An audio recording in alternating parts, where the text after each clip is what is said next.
पिता परमेश्वर, आज फिर जब हम आपका वचन खोलते हैं प्रभु, तो हम दिन की सारी चिंताओं को, सारी जो भी हमारी फ़िक्र हैं, उन सबको हम साइड में रखते हैं प्रभु, और अपना ध्यान आपकी तरफ, आपके वचन की तरफ केंद्रित करते हैं।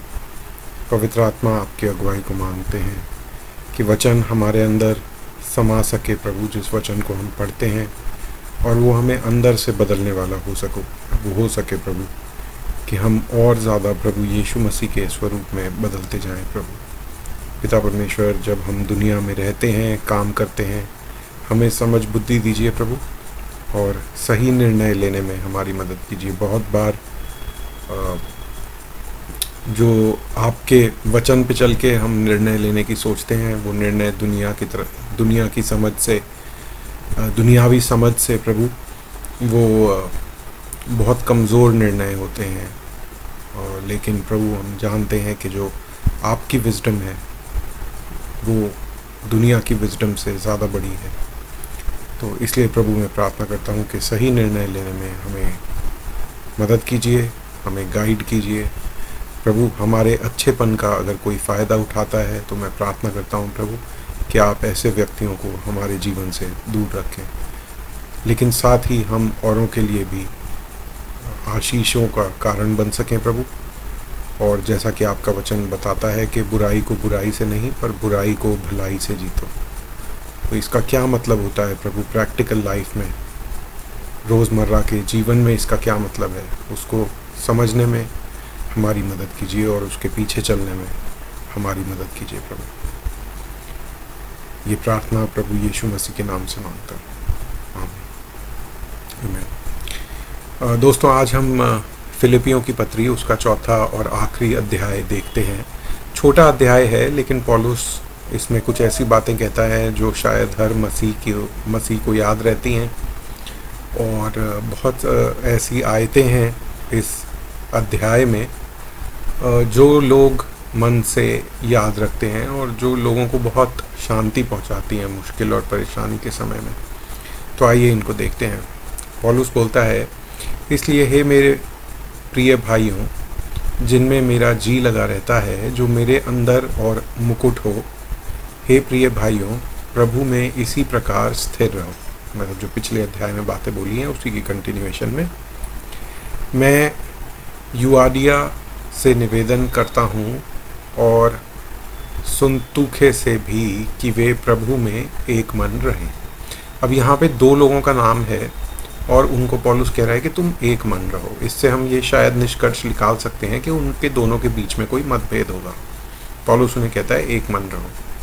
हे सच्चे सहकर्मी, मैं तुझसे भी विनती करता हूँ कि तू उन स्त्रियों की सहायता कर, क्योंकि उन्होंने मेरे साथ सुसमाचार फैलाने में क्लेमेंस और मेरे अन्य सहकर्मियों समेत परिश्रम किया, जिनके नाम जीवन की पुस्तक में लिखे हुए हैं।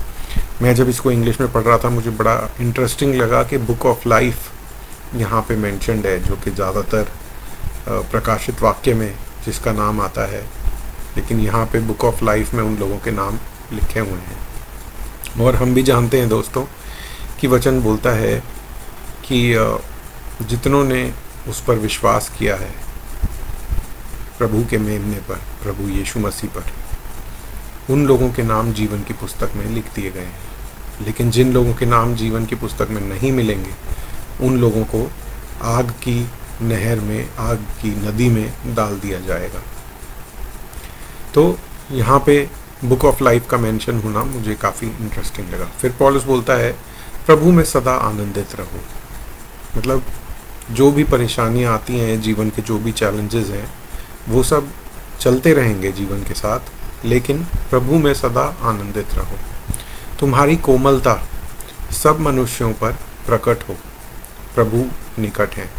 हम जब दूसरों से व्यवहार करते हैं तो हमारा व्यवहार कोमल होना चाहिए, और कोमल का विपरीत होता है कठोर। तो कठोरता के साथ नहीं, पर कोमलता के साथ हमें दूसरों से व्यवहार करना है। और ये आयत मेरे लिए बहुत कन्विक्शन भरी है, क्योंकि दुकान पे बैठता हूँ, हर तरह के कस्टमर्स से डील करता हूँ। कई बार मैं अपने आप को पाता हूँ कि मेरा जो जवाब होता है वो कठोर होता है, और मुझे बाद में पवित्र आत्मा ये बात याद दिलाते हैं कि शायद तुम और कोमलता से जवाब दे सकते थे। तो दोस्तों, आप अगर कहीं जॉब करते हैं, बिजनेस करते हैं, इवन अपने घर में कई बार हम माता पिता के प्रति कठोर हो जाते हैं, जो अपनी वाइफ हैं उनके प्रति, बच्चों के प्रति कठोर हो जाते हैं, तो हमें कोमलता से सब मनुष्यों में सब आ गए, कोई उससे छूटा नहीं है।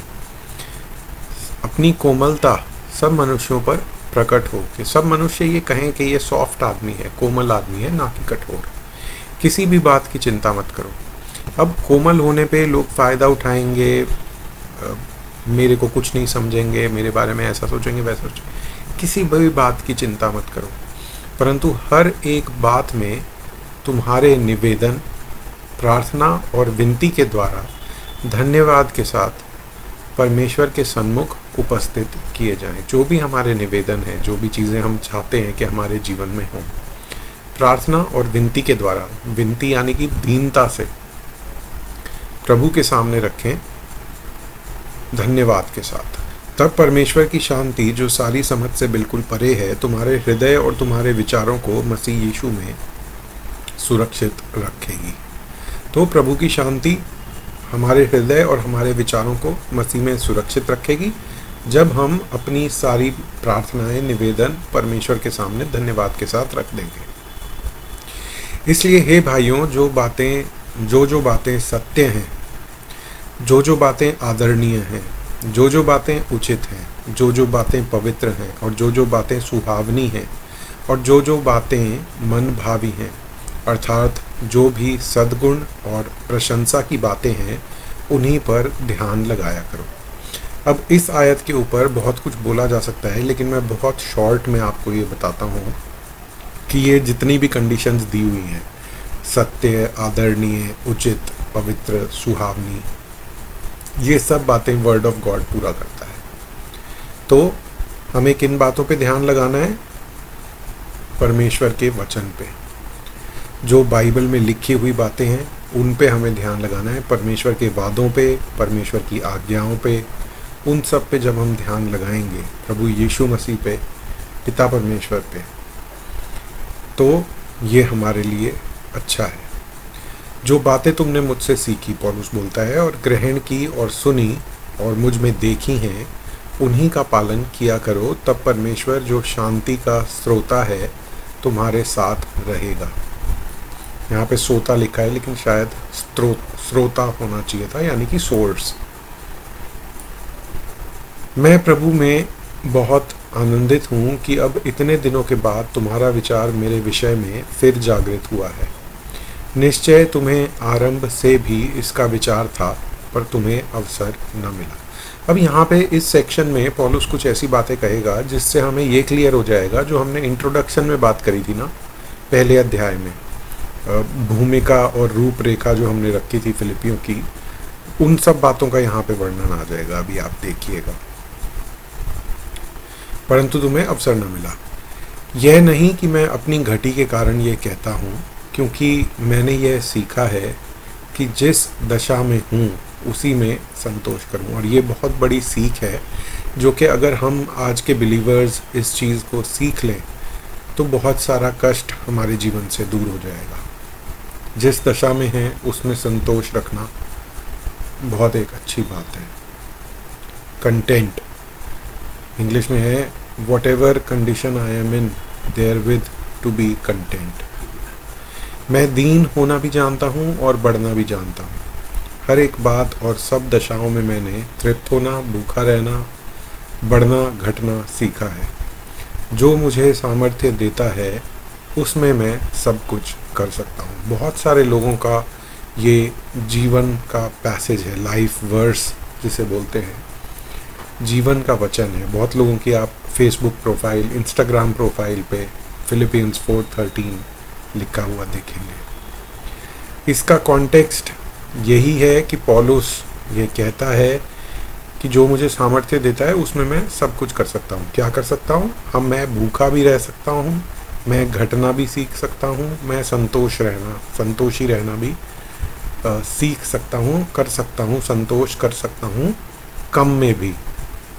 ठीक है, जो मुझे सामर्थ्य देता है उसमें मैं सब कुछ कर सकता हूँ। तो भी तुमने भला किया कि मेरे कलेश में मेरे सहभागी हुए। हे फिलिपियों, तुम आप भी जानते हो कि सुसमाचार प्रचार के आरंभ में जब मैंने मैसेडोनिया से कूच किया तब तुम्हें छोड़ और किसी कलीसिया ने लेने देने के विषय में मेरी सहायता नहीं करी। यानी कि किसी और कलीसिया ने दान नहीं दिया था शुरू में, जब पौलुस मैसेडोनिया से वापस गया। तो यूरोप की पहली कलीसिया थी और इसी कलीसिया ने पौलुस को सपोर्ट भी किया। इसी प्रकार जब मैं थेसलोनिका में था, वापस पौलुस यूरोप में आया, थेसलोनिका यूरोप में है, तब भी तुमने मेरी घटी पूरी करने के लिए एक बार क्या वरन 2 बार कुछ भेजा था। तो पौलुस इस बात को एक्नॉलेज कर रहा है और उसके लिए धन्यवाद कर रहा है। अब ये देखिए, ध्यान दीजिए, पौलुस ये कहता है, यह नहीं कि मैं दान चाहता हूँ, परंतु मैं ऐसा फल चाहता हूँ जो तुम्हारे लाभ के लिए बढ़ता जाए। यानी कि पौलुस ये कह रहा है कि अच्छी बात है, लेकिन खाली इसलिए नहीं कि मुझे कुछ मिला। अच्छी बात इसलिए है कि तुम्हारे अंदर आत्मा का ये फल, दान देने वाला और दूसरों की मदद करने वाला, तुम्हारे अंदर पाया गया। इस बात के लिए भी पौलुस खुश है। मेरे पास सब कुछ है, वरन बहुतायत से भी है। जो वस्तुएं तुमने एपैफ्रोडाइटस के हाथ से भेजी थी, उन्हें पाकर मैं तृप्त हो गया हूँ। वह तो सुखदायक सुगंध और ग्रहण करने के योग्य बलिदान है जो परमेश्वर को भाता है। और मेरा परमेश्वर भी अपने उस धन के अनुसार जो महिमा सहित मसीह यीशु में है, तुम्हारी हर एक घटी को पूरी करेगा। एक तरह से जैसे आशीर्वाद होता है ना, उस तरह से पौलुस उनको बोल रहा है कि God will supply all of your needs according to his riches and glory in Christ Jesus. ये भी बहुत लोगों की फेवरेट आयत है, इसलिए मुझे याद है। तो आगे पौलुस बोलता है, हमारे परमेश्वर और पिता की महिमा युगानुयुग होती रहे, आमीन। आखिर में पौलुस अंत करते हुए बोलता है, हर एक पवित्र जन को जो यीशु मसीह में है नमस्कार हो। जो भाई मेरे साथ हैं तुम्हें नमस्कार कहते हैं। सब पवित्र लोग, विशेष करके जो कैसर के घराने के हैं, तुमको नमस्कार कहते हैं। अब देखिए, यहाँ पे एक छोटा सा वर्स है ख़त्म होने में, लेकिन इस वर्स के बेसिस पे हम ये निष्कर्ष निकाल सकते हैं कि जो सीजर था, जो रोमन साम्राज्य का राजा था, प्रधान था, कैसर, उसके घराने के कुछ लोग भी विश्वासी थे इस समय पे, जब पौलुस ये लिख रहा है रोम से। तो कितनी अच्छी बात है कि यूरोप में लिडिया से शुरू करते हुए, जो जेलर था उससे शुरू करते हुए, अब सुसमाचार और विश्वास करने वाले लोग कैसर के घराने तक भी पहुंच गए हैं। हमारे प्रभु यीशु मसीह का अनुग्रह तुम्हारी आत्मा के साथ रहे। ठीक है दोस्तों, इसके साथ हमने फिलिपियों की पत्री भी पूरी पढ़ ली है। जो जो बातें हमने पढ़ी उनको याद रखना अच्छा होगा। दोबारा पढ़ना एक अच्छी हैबिट है, एक अच्छी आदत है, जिससे कि हमें वचन याद हो। और जब भी आप परेशानी में फील करें अपने आप को, तो आप फिलिपियों में भी जाके वो एंग्जाइटी वाले पैसेजेस पढ़ सकते हैं, जहाँ पे लिखा है किसी बात की चिंता ना करो। 4-6, किसी भी बात की चिंता मत करो। ये मेरे लिए भी आज काफ़ी इम्पोर्टेंट और काफ़ी रेलेवेंट वर्स है कि किसी भी बात की चिंता ना करो, क्योंकि मैं बहुत चिंता करता हूँ भविष्य की। आ ही जाती है कि क्या होगा आगे, कैसे काम चलेगा, क्या चैलेंजेस जो हैं लाइफ के वो कैसे पूरे होंगे। एंड ऑफ द डे सब कुछ परमेश्वर के हाथ में है। जो होगा अच्छा होगा, कम होगा ज़्यादा होगा, सब चीज़ों में हमें संतोष रखना है। यही हमारे लिए आज की सीख है। तो आइए हम परमेश्वर से प्रार्थना करते हैं। प्रभु जी, हम एक बार फिर धन्यवाद करते हैं प्रभु कि आपका वचन हमारे लिए एक रोशनी है जो हमें सही रास्ता दिखाती है। पिता परमेश्वर, हमारी मदद कीजिए कि हम अपने इमोशंस पर, अपने भावों पर काबू रखने वाले हो सकें। मैं अपने इमोशंस पर काबू रख सकूं प्रभु।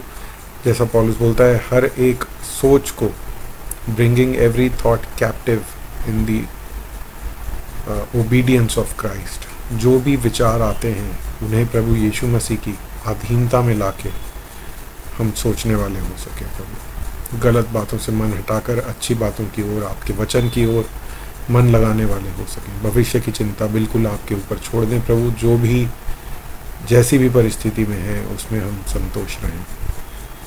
इन बातों को हमारे जीवन में सच कर दीजिए प्रभु, और जब इनको मानने का मौका आता है तब पवित्र आत्मा ये बातें आप हमें याद दिलाइए। धन्यवाद के साथ प्रभु ये प्रार्थना प्रभु यीशु मसीह के नाम से मांगता हूँ।